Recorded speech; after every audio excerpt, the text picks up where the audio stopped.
Hi everyone, it's Bally, Specialist Liver Dietitian from the Liver Nutrition Clinic. Today I'm going to be explaining fatty liver disease and how it relates to diet. I'm also going to be explaining how we can reverse this condition with diet and exercise with my simple 6-step guide.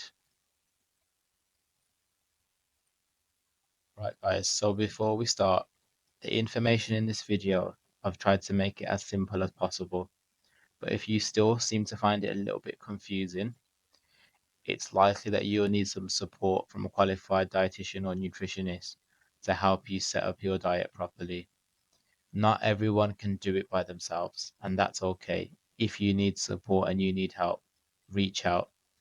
If you watch this video and feel as though you can take on the challenges and do everything that we spoke about today, then I'm really grateful that this video has been useful for you to help improve your fatty liver condition. This is just a guide on where to start, and everyone's journey is different and individual, but hopefully from today you can take on what you need. Right then, so let's quickly go over what are the different stages of fatty liver disease. Essentially, when you start, you have no scarring and your liver is very healthy all the way around.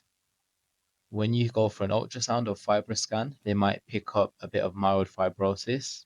This is when there's a little bit of fat infiltrated in the liver. So as you can see in this image here, there might be a little bit of scarring. As you get to F2, this might mean that it's still working really well, but actually, as you can see, there's a little bit more fat building up around the liver. When you get to F3, there's a bit of advanced fibrosis, so there's more and more scarring and fat being built up around on the liver cells. This is when you get to this stage. Cirrhosis is when the scarring is irreversible and a lot of the liver structure is damaged, and there's a real risk of liver failure. This talk is for people who are here to here, where the majority of their condition is still reversible. If you're not sure if this is where you're at, I would check your medical report or your ultrasound or fibroscan report or see what your doctor's letter and diagnosis says. If you have very advanced fibrosis or cirrhosis, this advice isn't for you and you should not be following the dietary advice from this guide. Right, guys, I'm giving you all the answers now. There are 6 levels to unlock your fatty liver and to help reverse some of these stages and damage that's been done over time. Number 1 is we need to increase our daily fiber intake. We need to be aiming for 30 to 40 grams of fiber consistently per day. This is because it helps to restore the good bacteria in your gut microbiome. It also provides a lot of extra vitamins and minerals and even some antioxidants, which help to repair some of the damage that's been done to the liver. Number 2 is we need to increase your daily protein intake from a range of different sources. How do we know how much protein we need? The easiest way to do it is to multiply your body weight in kilograms by 2. Why the number 2? Well, the range is actually between 1.6 to 2.2, and I think on average you will fall in between this range. So if you're aiming for number 2, just for ease for the end user, for the patient, for yourself, multiplying and having a number by 2 is going to be the easiest way going forward. I'm not here to get into debates about 1.6 and 1.7. That is not the aim of this discussion. Number 3 is we need to reduce added sugar and salt from your diet. You already know where this comes from in your diet. Now, it's unlikely if you've been eating lots of these foods every single day for your whole life that you're all of a sudden going to stop eating them completely. And if you do, fair play, but you're probably going to go a little bit cold turkey. So we just need to be a little bit strategic and think, okay, how can I reduce this down a bit slowly just for my health? What can I do to actually reduce this down? Where is it coming from in my diet? Number 4, we need to add in some fermented foods into your diet. This is often the hardest one to do, but actually long term it'll be more beneficial for your gut health, and that will be things like kefir, probiotics, yogurts, just because these are so beneficial to help protecting your gut liver axis and your gut microbiome. Number 5, we need to start adding in some exercise, walking and strength. You need to do both. If you want the best results, you do both. If we're just starting off and we just want to start making progress, just choose one, whichever one you feel more confident with, and then work on adding the other one after. Number 6 is we're working towards 6 to 8 hours of sleep per day. Now, obviously, you might already be doing this. You might be sleeping more than that. You might be sleeping less than that. This is just one of the big factors that affects and increases the risk of fatty liver disease. When you lay the answers out like that, it's super simple. But actually doing this consistently for 4 weeks, 6 weeks, 8 weeks, 12 weeks, that's where you need the right plan and the right support. The aim of having a plan is how many of these things can you do consistently and how long can you do it for. That's how you will achieve the best results. Doing as many as you can, consistently as you can for the longest period of time. The more gradual your approach, the longer you will stick to them even after you've reversed your fatty liver. So, how to set up your diet. There are two things we need to do to start setting up your diet. Is one, we need to calculate how much energy you need in the day. So this will be in the form of calories. Now, I'm not expecting you to count every single calorie of what you're eating and drinking, but you need to be aware of roughly how much your body might need. And you need to also be aware of maybe how much you're overall under consuming.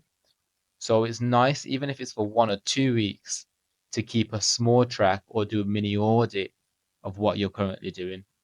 So how much do you need? There's lots of different ways to do it. There's no one right way unless you're going to get tested in a specialist facility.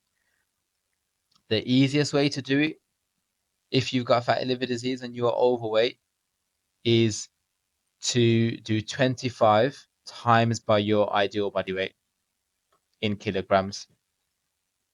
Your ideal body weight, you can use BMI or you can just use your target weight. Now, the aim should be roughly to lose 10% or a stone of your body weight. For instance, for this example, if you're 90 kg and you want to lose a stone, let's say 6 kilograms, use 84 kg as your ideal body weight. You can use slightly lower, you can use slightly higher. I don't recommend using less than maybe between 10 to 15% of what your target is because that's going to be unrealistic to lose in a very fast period of time, and that's probably going to lead to crash dieting, which is more unsafe for you. So keep it conservative because you'll end up losing more if you do more of the right things anyway. This is just a starting point. We don't live and die by this starting number. Then think about your protein targets. As I said earlier, use your ideal body weight, e.g. 84 kg, and times it by 2, and just round it up to the nearest whole number, just so you've got a target like I'm aiming for on average daily this amount of protein from my diet. That's going to be the easiest way. So for instance, for this person, if they're 90 kg, we're trying to get them down to 84 kg because we know that losing even just 10% of your body weight can reduce liver fattiness and stiffness. This person now is going to be doing 84 by 25 is going to give us about 2,100 calories as their roughly daily target. And from a part of that, we're going to be aiming for 170 grams of protein from their daily target as well. Your daily fiber target, as we said earlier, should be 30 to 40 grams. And then you can fit your fat and carbohydrates based on the rest of your dietary preferences. Honestly, there's no right answer to this at this stage. Like if you're on the carb side and you're more carb friendly, go for it. If you want to be more keto and you want to have less carbs in your diet, go for it. I don't think generally it really matters that much at this stage, as long as the quality of your diet and you're getting all the right vitamins and minerals in and you're meeting your anchor point. The protein and the energy are your anchor.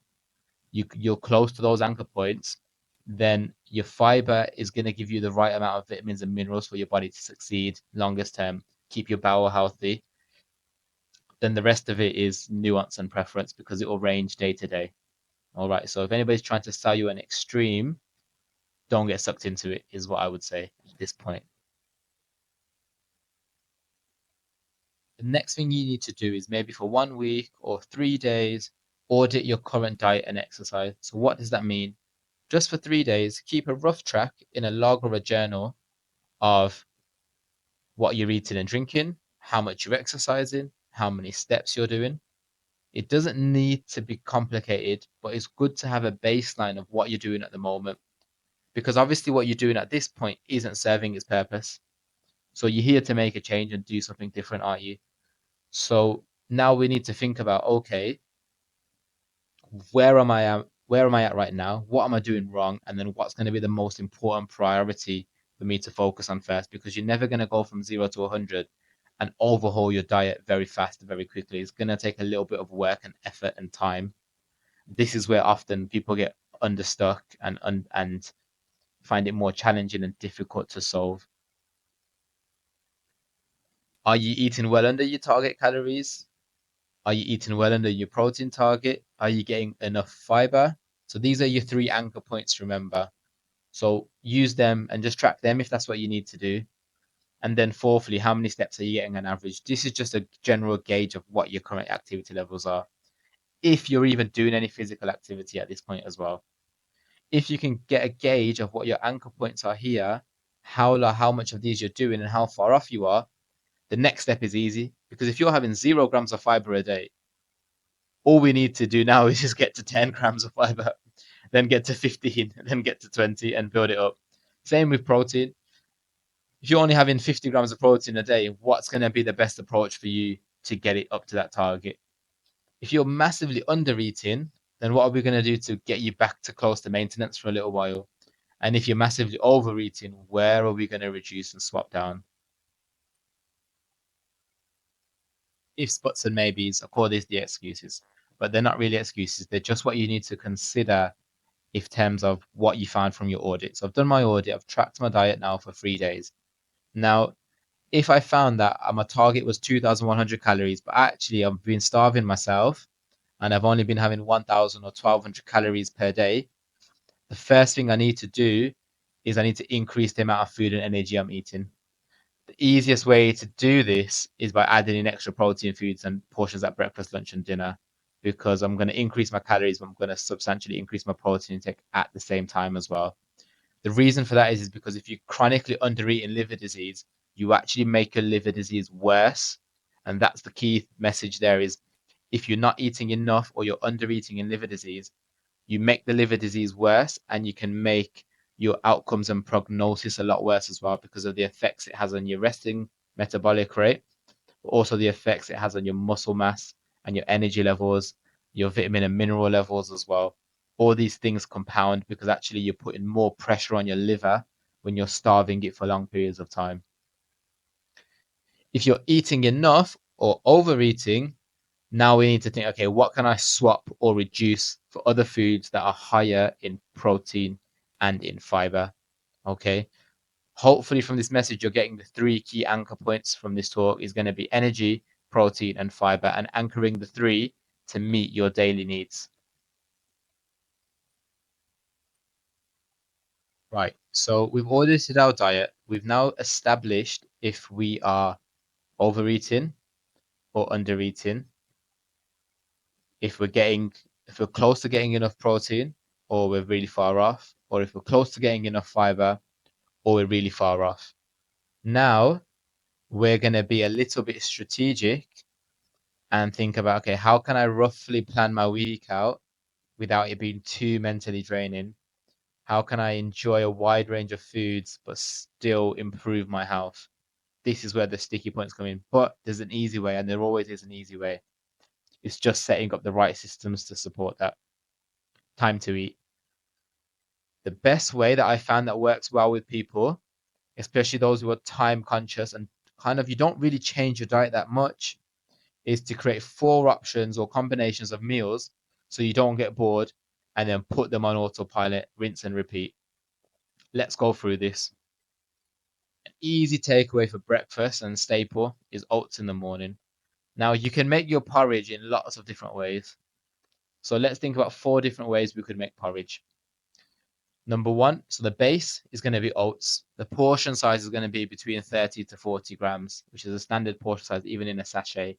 Okay. Then you're probably going to add a milk or milk alternative. The reason I say milk instead of water is because you get the extra protein in there. If we're trying to reduce energy and calories, you could swap to a reduced semi-skimmed or skimmed option, but just go with what you enjoy and what you like at this point. It's going to be 100 mils or 200 mils. It's not going to significantly cause that much difference. Then think about your second protein option. I would try and choose two from these: some Greek yogurt, some whey protein powder, and a teaspoon of one of the nut butters, just to add in a little bit of extra protein into your porridge. Then, where you're going to get your fiber from, I would choose one portion of one of these fruits: blueberries, cherries, apple slices, banana, raspberries, strawberries, any other fruit that you like really is okay to add. There's no restrictions. I know people are worried about the fructose intake, but actually the fruit and the fiber and the water you get from fruit is still super beneficial, as well as the antioxidants and some of the polyphenol compounds that you get as well. Then choose some toppers: cinnamon, almonds, chia seeds, flax seeds, sunflower seeds, walnuts. These are going to add in your extra fiber. Okay. So can you see straight away, if I was just having plain oats and porridge, I'm not really getting much apart from carbohydrates and a little bit of fat and protein. But if I was to have oats with some whey protein powder and a teaspoon of peanut butter with some cherries, and then maybe I had some chia seeds in there, that's going to be nearly 10 grams of fiber in that breakfast, probably 15 to 20 grams of protein, if not more, based on your whey protein powder size and serving. Okay. And a good balance of fiber and carbs as well. And it's probably going to be within your energy range too. The best thing about this is that when you run out of this fruit, you just swap and get the next one. And then the next week, you just get, okay, this week I had frozen blueberries. Next week, I'm going to have frozen cherries. The other week, I'm going to have apple slices. One week, I'm going to buy frozen raspberries.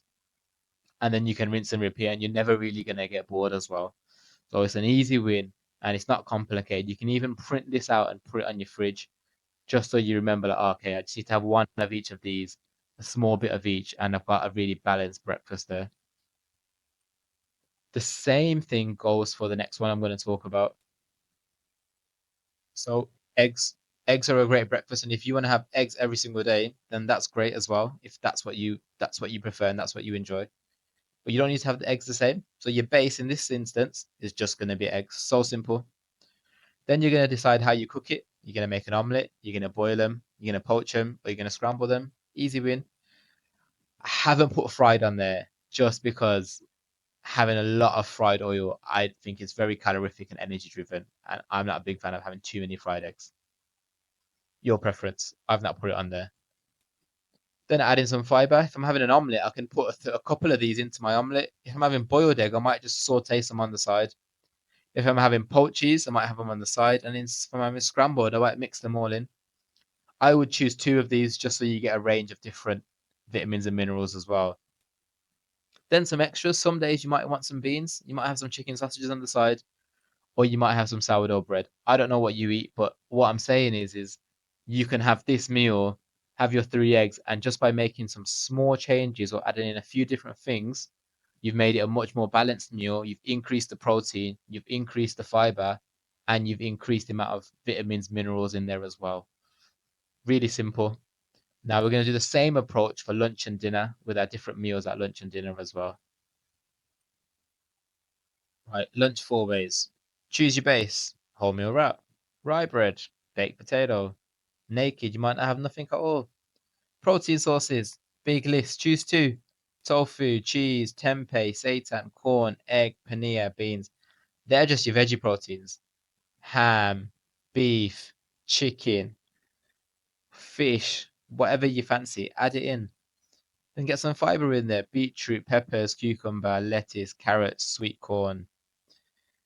And then if you really need to, or you want something extra, a low fat, low sugar sauce, a bit of ketchup, a bit of mayo if you fancy it, a little bit of black pepper, hummus, cottage cheese. A small amount of this is not going to do any harm to you. It's going to make the food more palatable so you can eat it and enjoy it, because you're not a robot and you want to actually have food that you enjoy. You're not going to eat the same thing over and over again. So at least if you change a few of these, the food's going to taste different and you're not going to get completely bored and fed up of everything you're eating and drinking. When you have different protein sources, you get different amounts of fiber, different types of protein. They have different level of satiety, and they complement different things as well. So get creative, find things that you like, experiment a little bit, and you should be okay. Same with dinner. Now my sauces are already there, but we can have pasta, we can have noodles, rice, naked. You can have quinoa, you could have whole grain rice, you could have rice noodles. You can have whatever carbohydrate portion or serving you want at this point. When you pair it with a good protein source that's vegetarian or that's meat, then you add in some fiber to it as well. You have two of these, you have three of these, and then you add a little bit of sauce for your flavor and palatability. What you've got now is a well-balanced meal, but the proportion of that meal is higher in protein and higher in veg. And you can make it lots of different ways. And once you found a recipe that you like and you enjoy, it might take a little bit of trial and error, but once you've got it down, you're not going to change much. You're only going to make it better and improve it. So you've just got to start and find a way to balance off your meals, because obviously the meals you're having right now aren't balanced enough. They might be low in protein, they might be low in fiber. See which one it is and see which one you need to add first, or increase both. As you increase both of these, naturally you'll eat less of this. So that's why I'm saying you can have whichever one you like of these, because actually you're probably going to reduce the portion size down anyway because you're eating so much of this now. So now let's take it into how would you create this over a week, because you don't eat one meal once and forever you're healthy. Oh my God, I had a whole meal pasta with tofu and some sweet corn and now my liver's better. It doesn't work like that. You plan it over the week. So let's create a basic plan over the week. Now, Monday, Tuesday, Wednesday, Thursday, Friday, Saturday, Sunday. 7 days in the week for most of us, yeah. Now for breakfast, I'm probably gonna have some porridge some days in the week, and the other days I might have some eggs. Now, my porridge could be a different level of porridge each day, or it could be exactly the same. The idea is that you're in control, but you're still having something that's well balanced. Same with your lunch. You could have the same lunch each day or slightly different. We don't need to over plan. If you as a performance athlete and we're planning and you've got a game on Sunday and then you've got another game on Saturday, or you're training twice a week, we might be more detailed with this. But actually, we just need to make sure you're eating the right amounts of foods and it's helpful for your liver and we're helping to reverse it. The best way to do that is to eat consistently, and that's consistently eat high protein, high fiber foods. Okay. This allows you to do that when you follow that approach of having a good protein source and a good vegetable source, fiber source at each meal, and use those as your anchors, and then just choose whichever carb and source complements it for you. Okay. Your dinners again, have some steak in the week, have fish twice a week, 3 times a week if you enjoy it, if that's something you like.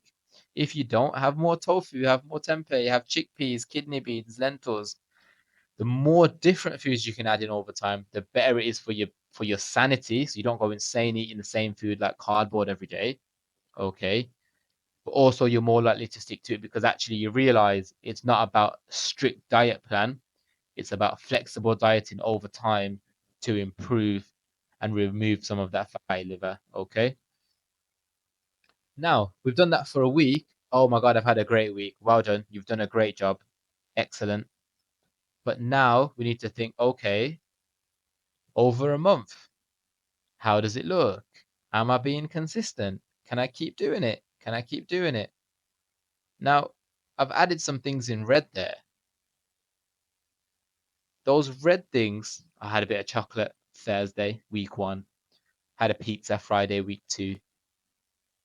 Had some Cocoa Pops for Tuesday morning breakfast, and I had some cake for lunch and dinner on Tuesday, week 3. In the grand scheme of these little red dots, minuscule, okay? If this was happening every single day, that's when you need to get extra help and support. But what I don't want you to do is just think, oh my God, I fell off plan. I had a pizza. It was my nan's birthday and we had chocolate cake. It was Christmas and I went all out.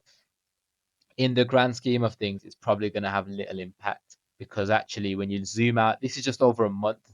Now imagine if I zoomed out for 12 weeks, these red dots would be even smaller, wouldn't they? So it is what you eat over a period of time in your lifestyle. And that's why it's important to have the approach where you're flexible and you have lots of different types of foods and you anchor your diet on protein and fibrous foods. Does that make sense, guys? I think it does. So well done. Good job. Right, next one. What do we actually need to reduce and swap? There are foods in your diet at the moment that you may be over consuming. And if you haven't reduced or swapped these down already, there's an easy place to start. And this is where we start. It's going to be things that are high in sugar and added sugars and salt. Predominantly, these are going to be sweets, chocolates, biscuits, cakes, pastries, crisps, fizzy pop. If you buy them every week in your shopping, reduce the amount you buy. Yeah. If you feel as though that's going to make you go cold turkey, then don't just reduce the amount you buy, but just choose one per week. So this week, I'm only going to buy 1 pack of chocolates. If you're consuming that over the whole week, fair enough. But then the next week, you might only consume half if you did it again. Over time, you will start reducing and weaning down. It will just take a bit of mental effort and a bit of time. But if you're buying all three of them, the closer it is to you, the more likely you are to have it. The less barriers there are to you achieving it and getting it, the more easier it is to obtain. Okay, and that means if you're opening your fridge and you're seeing that cake in there every single day, you're more likely to have it, and then you're more likely to overconsume and have a lot of it frequently. Yeah, reduce them and swap them out. It might be that first thing you do is you reduce them to a lower calorie version. Long term, this isn't the best option for swapping to a 0 calorie option. It's okay in the short term if you know you're going to do it for the short term. The reason for this is a lot of these low calorie options, they'll have no nutrition, no nutritional value. There's no nutrition in them. So they're not giving you any benefit apart from activating that brain reward signal. So actually, you're better off having the one that you like, the proper one, a full fat kind of Coke when you want it, less frequently in the long term than having 3 cans of Diet Coke or Coke Zero every single day for the rest of your life. That's my take on it. Let me know in the comments what your thoughts are. Right, portion sizes. I mean, this isn't complex, and there's lots of different things on online. You'll see portion sizes. Use your fist. Quarter of the plate. You don't need to finish your plate every time you eat. If you're full, if you burp and you belch, that means your bed is full. Okay, so we might need to stop there. Eat what we're eating. Take your time to chew your food. Count 10, 20. Think back to when your mom was teaching you manners when you were a kid and you were told not to eat while you talk. If you really need a guide, your protein, use your fist, yeah. Based off how big you are, your fist will slightly be bigger, and then you can use that as a guide and to plate up. And then with your vegetables, a third to a half of your plate. But that doesn't make sense because if you've got rice and you're putting the veg in the rice, then you're not sure how much rice to have. You're gonna fill up the whole plate, aren't you? So yeah, there's nuances to that, isn't there? So that's why I'm saying is as long as you're anchoring your diet predominantly around protein and vegetables to make sure you're getting the right amount in and the right amount of fiber in, the rest will kind of just fall into place.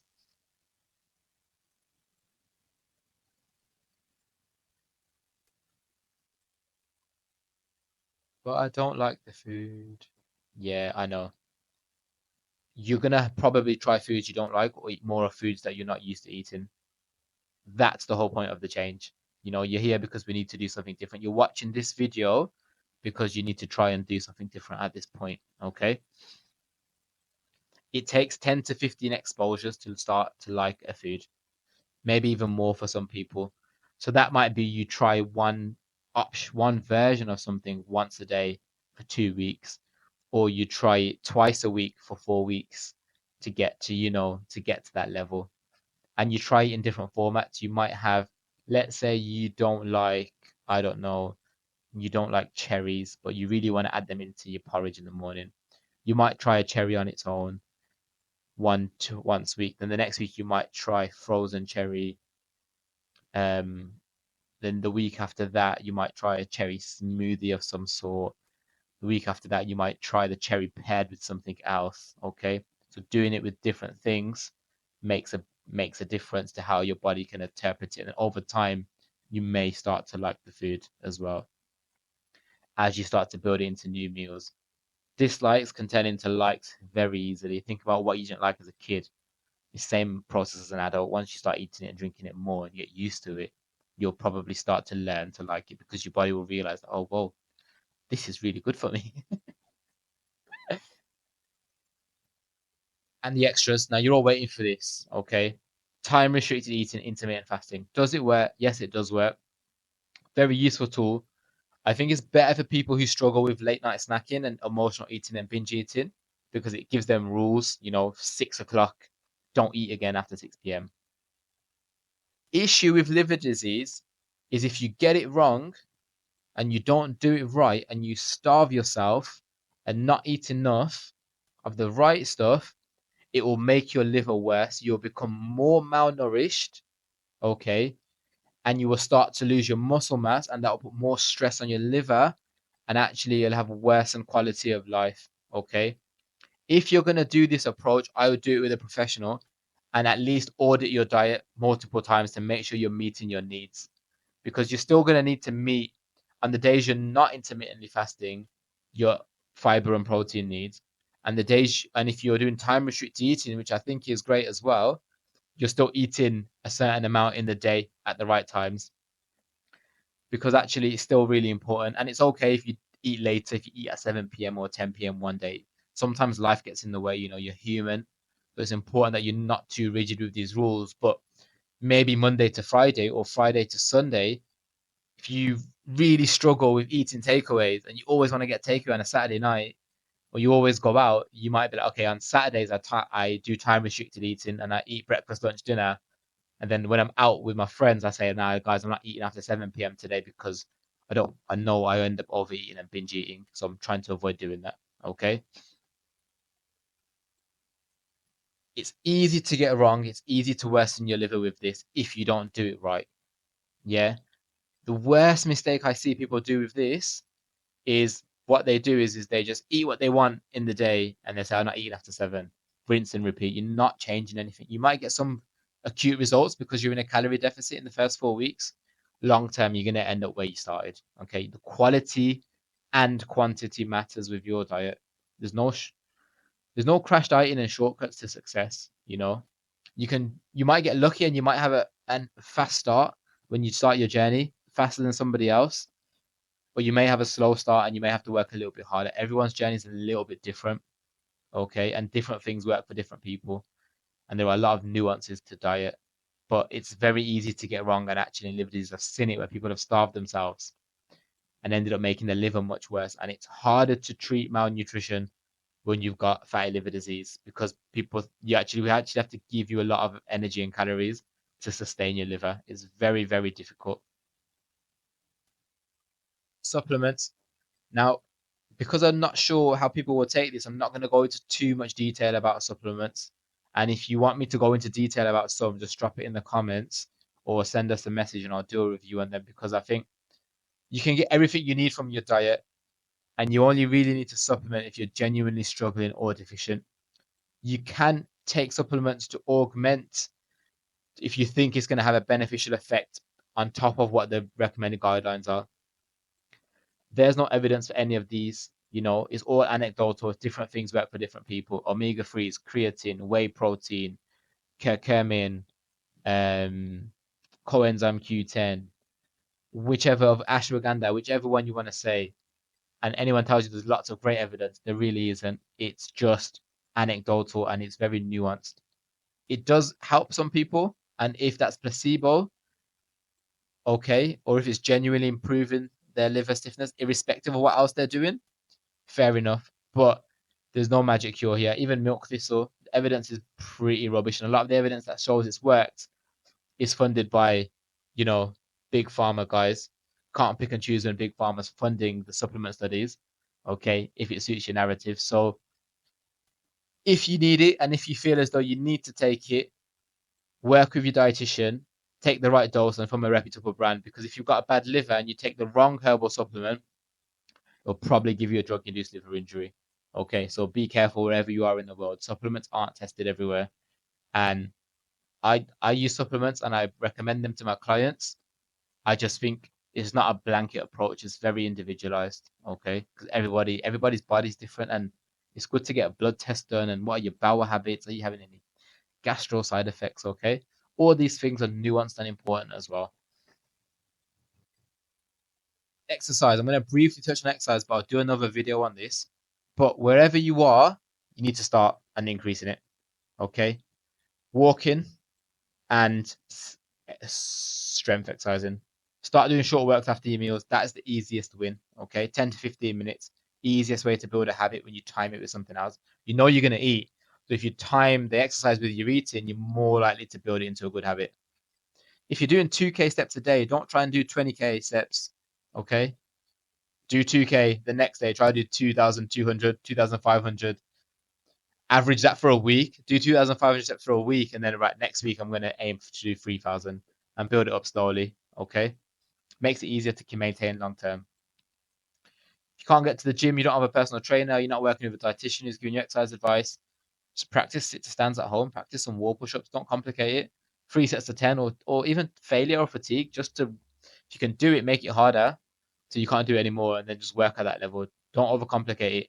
When you want specific advice, then go and get an assessment by a specialist physiotherapist or exercise professional and get the right advice then. Okay, guys. See how many you can do, build from there. Let's not go into too much detail on this right now, but as long as you're adding it in and then doing it regularly. Now let's bring it all together.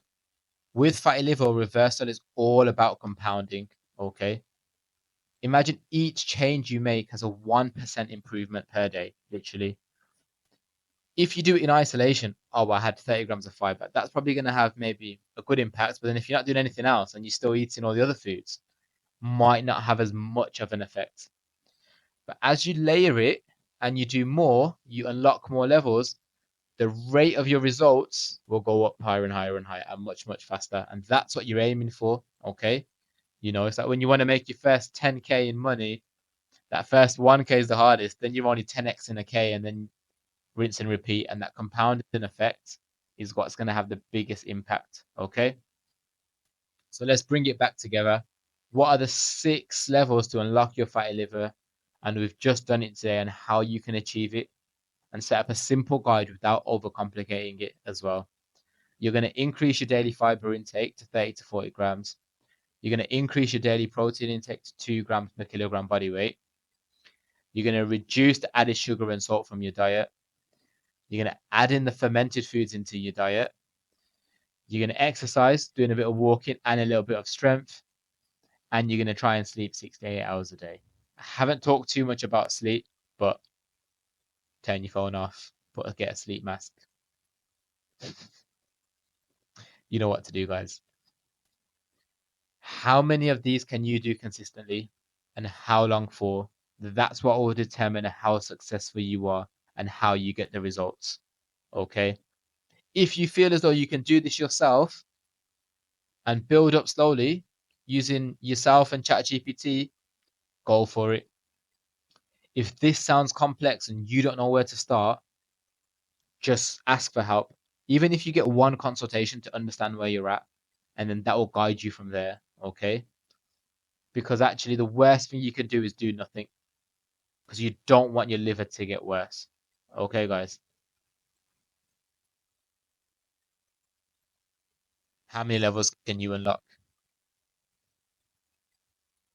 Thanks for watching and listening. If you want more like this, or if you want me to talk about a different topic or go into more detail on the research, really review it, do a case study, then just drop it in the comments and let me know, or send me an email. If you want one-to-one support, or you want to have a one-off consultation just to assess where you're at the moment and which direction I would think is best for you to go, drop us an email, click on the link on the website, book an appointment, book a free discovery call. Okay, I'm here to help, but you have to ask me as well, because I can't find you. You're going to have to come to me for this one. Thanks for listening and watching, guys. Till the next time. Peace.